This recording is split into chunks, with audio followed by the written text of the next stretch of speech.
여러분은 한국 문학이 세계에서 어떤 평가를 받고 있는지 알고 계신가요?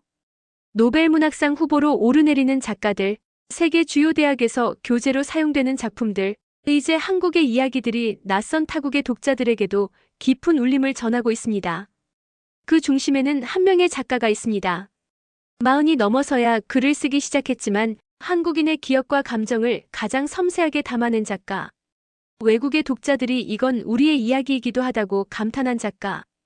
오늘 저희는 한국 문학의 자존심, 그리고 세계가 사랑한 이야기꾼, 박완서 작가의 삶과 문학에 대해 이야기해보려 합니다. 한국적인 것이 어떻게 세계적인 울림이 되었는지 그 놀라운 여정을 지금부터 함께 만나보시죠. 박완서 작가는 1931년 경기도 개풍군에서 태어났습니다. 지금은 북한 지역이 되어버린 곳이죠. 어릴 적 그는 서울에서 살다 다시 고향 개풍으로 내려갔고 그곳에서 초등학교 시절을 보냈습니다. 당시는 일제강점기였습니다. 식민지 아래에서 아이로 살아간다는 건 늘 조심하고 숨죽여야 한다는 뜻이었습니다. 학교에서는 일본말을 써야 했고 이름도 창씨 계명으로 바꿔야 했습니다. 하지만 박완서는 그런 시대 속에서도 조용히 깊은 눈으로 세상을 바라보는 아이였습니다. 생각이 많았고 말은 적었지만 주변의 분위기나 사람들의 감정을 아주 섬세하게 받아들이는 성격이었다고 합니다. 이후 그의 문학에서도 그 민감함과 관찰력은 중요한 무기가 되었죠. 그렇게 조용히 성장하던 그는 서울로 돌아와 이화여자고등학교를 졸업하고 서울대학교 국문과에 입학합니다. 하지만 전쟁이 터졌습니다. 1950년 6월 25일. 전쟁은 그의 삶을 송두리째 뒤흔들어 놓았습니다. 박완서는 피란을 가야 했고 가족과도 떨어져 지내야 했습니다. 무엇보다도 전쟁이 남긴 가장 큰 상처는 동생을 잃은 일이었습니다. 동생 박완규는 박완서가 가장 사랑하던 존재였습니다. 지적이고 조용하며 박완서와는 말하지 않아도 통하는 그런 사이였죠. 하지만 전쟁통 속에서 동생은 갑작스럽게 세상을 떠났습니다. 직접 목격한 죽음이었습니다. 그 사건은 박완서의 삶 전체에 커다란 그림자를 들이우게 됩니다. 그는 오랫동안 그 충격에서 벗어나지 못했습니다. 훗날 그는 한 인터뷰에서 이렇게 말했습니다. 동생의 죽음은 제 인생을 쪼개놓았어요. 그 이전과 이후는 완전히 달랐습니다. 전쟁은 단순히 삶의 환경을 무너뜨린 게 아니었습니다. 그의 내면을 파괴했고 동시에 문학의 씨앗을 남겼습니다. 말로 다 담을 수 없는 상실감, 이 시대를 살아낸 사람들만이 아는 고통. 박완서는 그걸 오래도록 마음속에 간직한 채 오랫동안 글로 표현하지 못한 채 살아갑니다. 박완서가 등단하게 되는 건 그로부터도 한참 뒤의 일이었습니다. 하지만 전쟁과 상실의 기억은 그의 문학 세계 전체를 지탱하는 깊은 뿌리가 되었죠. 이렇듯 박완서 작가는 단순히 한 시대를 살아간 인물이 아닙니다. 한국 현대사의 비극 한가운데를 관통하며 고통과 기억을 온몸으로 견뎌낸 사람입니다. 그리고 바로 그 체험이 훗날 한국 문학의 거장이 되도록 만들었습니다. 박완서 작가가 본격적으로 글을 쓰기 시작한 건 놀랍게도 40살이 넘어서였습니다. 그 전까지 박완서는 결혼을 하고 아이를 낳고 가족을 돌보는 평범한 전업주부로 살아갔습니다. 사실 그는 자신이 작가가 될 수 있다고는 단 한 번도 생각하지 않았다고 말했습니다. 하지만 마음속에 쌓여있던 이야기들은 어느 날 조용히 문을 두드렸습니다. 때는 1970년. 박완서는 여성동화가 주최한 장편소설 공모전에 작품 하나를 투고합니다. 제목은 나무. 의미는 벌거벗은 나무라는 뜻입니다. 겉으로는 서울 예술계에 대한 이야기처럼 보였지만 사실은 박완서 자신의 상실, 방황, 그리고 젊은 시절의 정체성에 대한 내밀한 고백이 담겨 있었죠. 당선 발표날 박완서의 이름이 신문에 실렸습니다. 수많은 작가 지망생들을 제치고 당선된 것이었죠. 이 한편으로 그는 문단에 화려하게 등장했고 곧바로 문학계의 주목을 받기 시작합니다. 무엇보다도 놀라웠던 건 그가 전문적인 문학 교육을 받은 적도 없고 젊은 시절부터 글을 써온 것도 아니라는 점이었습니다. 사람들은 물었습니다. 도대체 어떻게 이런 문장을 쓰는 사람이 지금까지 숨어 있었던 거지? 실제로 박완서의 첫 작품 나목은 매우 성숙한 시선과 냉철한 거리감을 보여줬습니다. 전업주부의 손끝에서 나온 문장이라 믿기 어려울 정도였죠. 이후 박완서는 거침없이 작품을 써나갑니다. 부끄러움을 가르칩니다. 엄마의 말뚝, 그 산이 정말 거기 있었을까? 한 말씀만 하소서 등. 출간하는 족족 화제가 되었고 그는 단숨에 한국을 대표하는 여성 작가로 떠오릅니다. 박완서의 문장은 화려하지 않았습니다. 소박하고 담백했지만 마음을 깊이 울리는 힘이 있었습니다. 누군가는 이렇게 말했습니다. 박완서의 글을 읽다 보면 마치 어머니가 조용히 옆에서 이야기해주는 것 같다고요. 그렇습니다. 그의 문학은 거창한 이념이나 실험적 기법보다는 살 그 자체에서 뽑아낸 진실에 가까웠습니다. 특히 박완서는 단순히 여성의 이야기를 하는 게 아니었습니다. 여성이 바라보는 가족, 사회, 전쟁, 슬픔, 사랑, 가난과 모멸감 같은 주제들을 깊이 있게 다뤘습니다. 그의 글은 마치 우리가 살고 있는 골목 어귀, 거실 한쪽, 시골집 부엌에서 막 들려온 이야기 같았습니다. 그래서 많은 독자들이 박완서의 글에서 자기 어머니, 누이, 아내를 떠올렸고 또 자기 자신을 발견했죠. 여기서 우리는 다시 생각해 볼 수 있습니다. 무엇이 위대한 문학을 만드는가? 화려한 문장이 아니라 진심 어린 고백이었고 남을 따라가는 작법이 아니라 자기 안의 언어를 찾아낸 용기였습니다.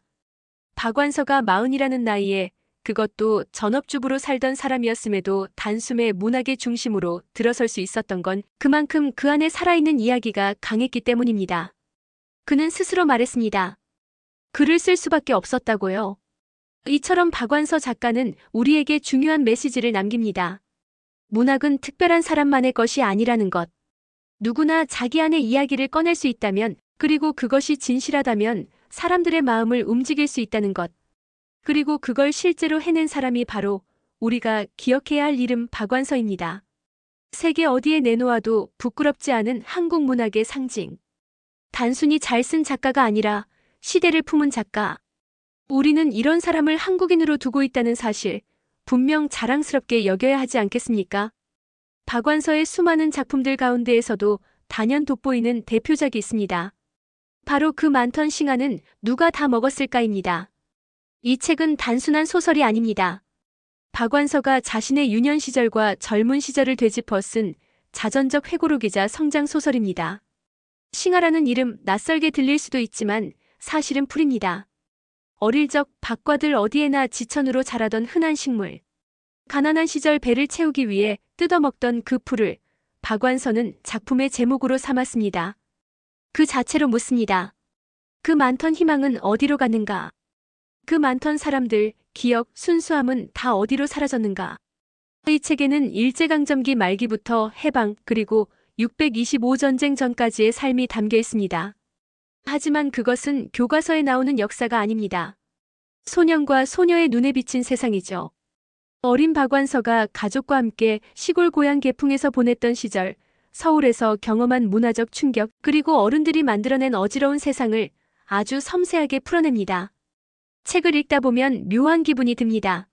이건 누군가의 이야기인데 마치 내 이야기 같기도 하거든요. 그만큼 보편적인 감정이 녹아 있습니다. 어머니의 잔소리, 누군가에게 칭찬받고 싶은 마음, 친구들과 나눴던 서운한 감정, 처음 본 도시의 화려함에 느꼈던 부끄러움. 이 모든 장면이 그 시대의 공기와 함께 펼쳐집니다. 이 작품은 2009년 영어로 번역되어 후 에이트 어볼 더 싱하라는 제목으로 해외에 소개됩니다. 그리고 놀라운 일이 벌어집니다. 미국 뉴욕타임스가 이 책을 집중적으로 소개하며 섬세하고도 인상적인 회고록이다. 한국 현대사를 개인의 기억을 통해 풀어낸 걸작이다라는 평가를 내립니다. 더 놀라운 건 이 책이 미국과 유럽의 대학 수업 자료로 채택되기 시작했다는 점입니다. 단순히 번역된 한국 문학이 아니라 시대를 통찰하는 세계 문학으로 받아들여진 것이죠. 많은 외국 독자들이 이 작품을 읽고 공감했다고 말했습니다. 왜 나는 한국이라는 나라에 대해 이렇게 몰랐을까? 이 이야기는 단지 한국만의 이야기가 아니다. 우리 모두의 이야기다. 박완서는 이 작품을 통해 한국 여성의 시선, 그리고 보통 사람의 기억이 얼마나 깊은 울림을 줄 수 있는지 증명해냈습니다. 글의 배경은 한국이지만 그 안에 담긴 감정은 전 세계 누구에게나 닿을 수 있었습니다. 이처럼 그 많던 싱하는 누가 다 먹었을까는 단순한 회고록을 넘어 한 시대를 살아낸 사람의 진실된 기록이며 또한 한국 문학이 세계로 나아가는데 결정적 역할을 한 작품이었습니다. 우리가 이 책을 자랑스럽게 여겨야 하는 이유는 분명합니다. 한국의 한 여성 작가가 자신의 삶을 담담하게 풀어낸 글이 세계인의 가슴을 울렸습니다. 이 책은 증명합니다.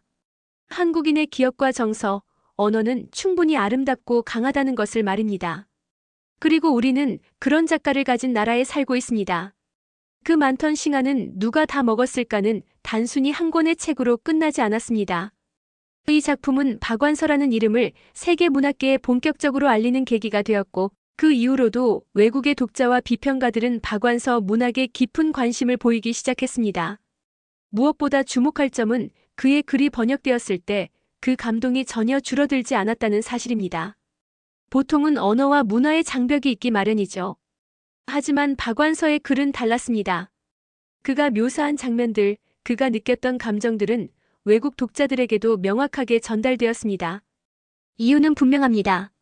그의 문학이 한국 이야기이기 전에 인간 이야기였기 때문입니다. 그 많던 싱하는 누가 다 먹었을까가 영어권에 소개된 이후 미국의 여러 대학에서 이 책을 수업 자료로 사용하기 시작했습니다. 특히 아시아 여성문학, 전쟁과 기억, 식민지 경험을 다룬 강의에서 박완서의 글은 중요한 사례로 인용되었죠. 어떤 교수는 강의 중 이렇게 말했습니다. 이 작가는 기억을 기록하는 방식이 탁월하다. 이야기는 작지만 그 안에 담긴 시대의 무게는 매우 크다. 유럽과 일본에서도 마찬가지였습니다. 박완서의 작품은 꾸준히 번역되었고 문학 페스티벌이나 학술 토론회에서 소개되기도 했습니다. 특히 일본에서는 여성 작가로서의 박완서를 집중 조명하며 여성의 언어로 시대를 꿰뚫은 작가라는 표현까지 등장했죠. 외국 독자들이 박완서에게 주목한 이유는 단지 문장 때문만은 아니었습니다. 그의 문학이 가진 진심 때문이었습니다. 그 어떤 이념이나 구호보다 한 사람의 고백이 더 큰 힘을 가질 수 있다는 걸 박완서의 작품은 보여줬습니다. 이건 문학이 아니면 할 수 없는 일이었습니다. 그리고 이 시점에서 우리는 반드시 짚고 넘어가야 할 것이 하나 있습니다. 우리가 늘 자랑스러워하는 K-팝, 드라마, 영화. 그 이면에는 이미 오래전부터 세계가 감탄해온 한국의 문학이 있다는 사실입니다. 박완서의 문학은 바로 그 뿌리 중 하나입니다. 세련된 포장이나 자극적인 설정이 없어도 그는 삶 그 자체를 통해 한국을 이야기했고 그 이야기가 외국에서도 통했습니다. 사람들은 종종 묻습니다. 한국 문학이 과연 세계에서 통할 수 있을까? 박완서의 문학은 그에 대한 가장 확실한 대답이 됩니다. 우리가 살아온 이 땅, 이 역사, 그리고 그 속의 감정은 그 어떤 세계 독자에게도 전해질 수 있다는 증거죠. 박완서라는 이름이 외국에서 불릴 때 그건 단순한 작가 하나를 의미하는 게 아닙니다. 그건 바로 한국인의 목소리가 들리고 있다는 뜻입니다. 그가 써내려간 문장 하나하나에 우리의 말, 우리 어머니의 생각, 우리 할머니의 한숨이 담겨 있습니다. 그리고 이제 세계는 그것을 귀 기울여 듣고 있습니다. 우리가 너무도 익숙하게 지나쳤던 말과 이야기들이 누군가에겐 눈물나게 감동적일 수 있다는 사실. 그걸 박완서가 한국 문학이 증명해낸 것입니다.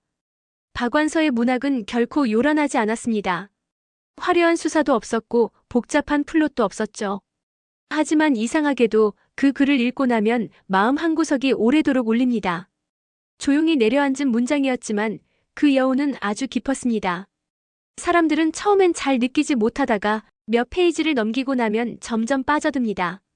그게 박완서 문학의 힘입니다. 자극적인 장면이나 충격적인 전개 없이도 삶의 진실을 있는 그대로 보여주며 감동을 전했죠. 박완서는 일상적인 살 속에서 이야기를 끄집어냈습니다. 평범한 가족의 갈등, 주부의 외로움, 전쟁으로 인한 상처, 그리고 소외된 사람들의 목소리까지. 그가 다룬 이야기들은 대부분 우리가 이미 알고 있는 것들이었습니다. 하지만 우리는 그것을 느끼지 못한 채 지나쳐왔던 겁니다. 박완서는 그런 익숙한 일상에 불을 밝혔습니다. 익숙해서 무뎌진 감정을 다시 생생하게 되살려냈죠. 그의 작품에서 가장 눈에 띄는 특징은 감정의 결입니다. 자극 없이도 울컥하게 만들고 설명 없이도 이해하게 만듭니다. 인물들이 격한 말을 하지 않아도 그들이 앉은 자리, 마시는 국 한 모금, 문을 열고 나가는 뒷모습만으로도 모든 것이 전해집니다. 박완서는 특히 여성의 삶을 아주 정직하게 그렸습니다. 하지만 단순한 여성 이야기로만 읽히지 않습니다. 그 안에는 한국 사회가 담겨 있고 전쟁과 분단, 가난과 계급, 도시화와 문화 갈등이 녹아 있습니다. 겉은 작아 보여도 속은 굉장히 넓은 이야기였던 셈이죠. 이러한 문학적 힘은 국내를 넘어 해외에서도 높이 평가되었습니다. 외국 독자들은 그의 글을 읽고 마치 자기 가족을 본 듯했다고 말했습니다. 심지어 아시아나 한국을 잘 모르는 사람조차 박완서의 글을 통해 인간의 보편적 감정을 느꼈다고 했습니다. 이건 한국 이야기이자 동시에 우리의 이야기다라는 말이 자주 등장했죠. 이런 점에서 박완서의 문학은 하나의 언어를 넘어 공감의 문학으로 자리매김했습니다. 한국어로 쓰였지만 그 감정은 번역되어도 그대로 살아남았습니다. 단어가 아니라 마음을 옮겼기 때문입니다. 우리는 종종 세계적인 작가라는 표현을 쓸 때 수상 경력이나 해외 활동을 먼저 떠올립니다. 하지만 진짜 세계적인 작가는 자기 안의 이야기를 가장 솔직하게 써내려간 사람입니다. 그 솔직함이 가장 깊은 공감을 낳고 결국 세계 어디서든 사랑받는 작품으로 남게 됩니다. 박완서는 그런 작가였습니다. 조용하지만 강했고 작지만 깊었습니다. 그의 문학은 지금도 여전히 많은 사람들의 삶 속에서 읽히고 또 생각나고 이야기되고 있습니다. 우리는 단지 유명한 작가를 가진 게 아닙니다.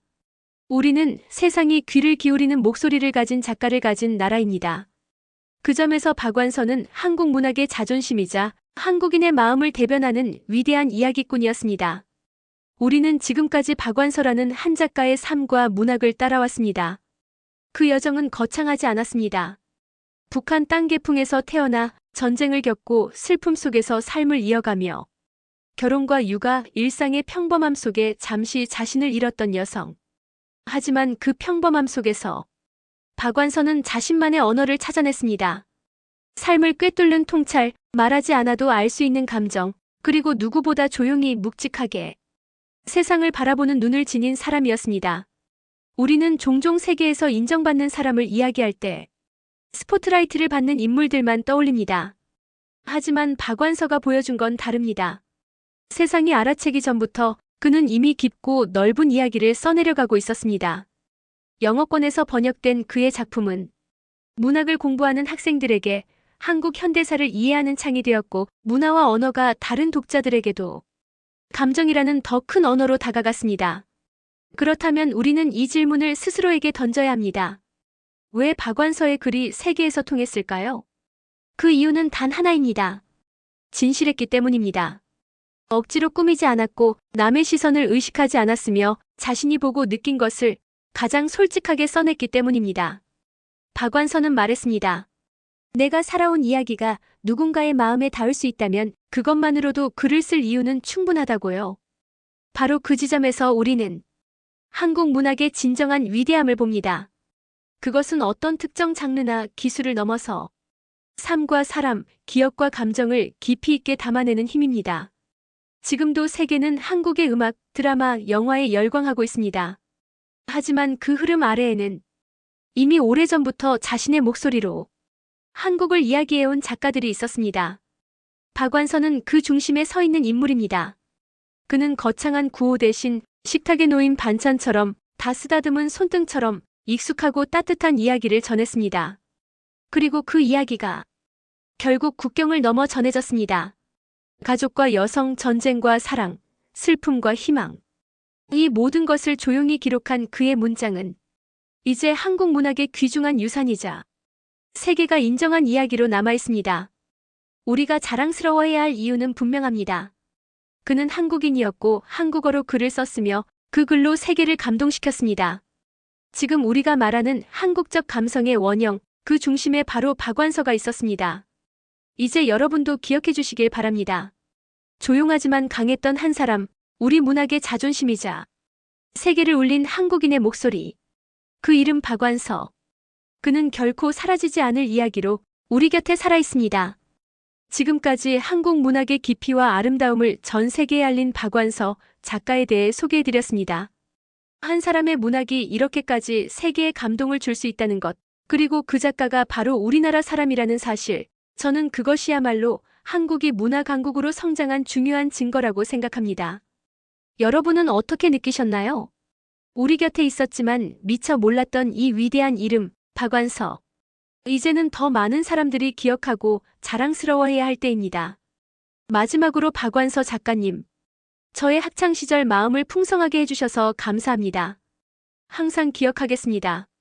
그럼 지금까지 사연을 읽어드렸던 국뽕숭아였습니다. 좋아요와 구독 잊지 말아주시고요. 더 좋은 사연으로 다시 찾아뵐게요. 영상 끝까지 시청해주신 모든 분들 고맙습니다.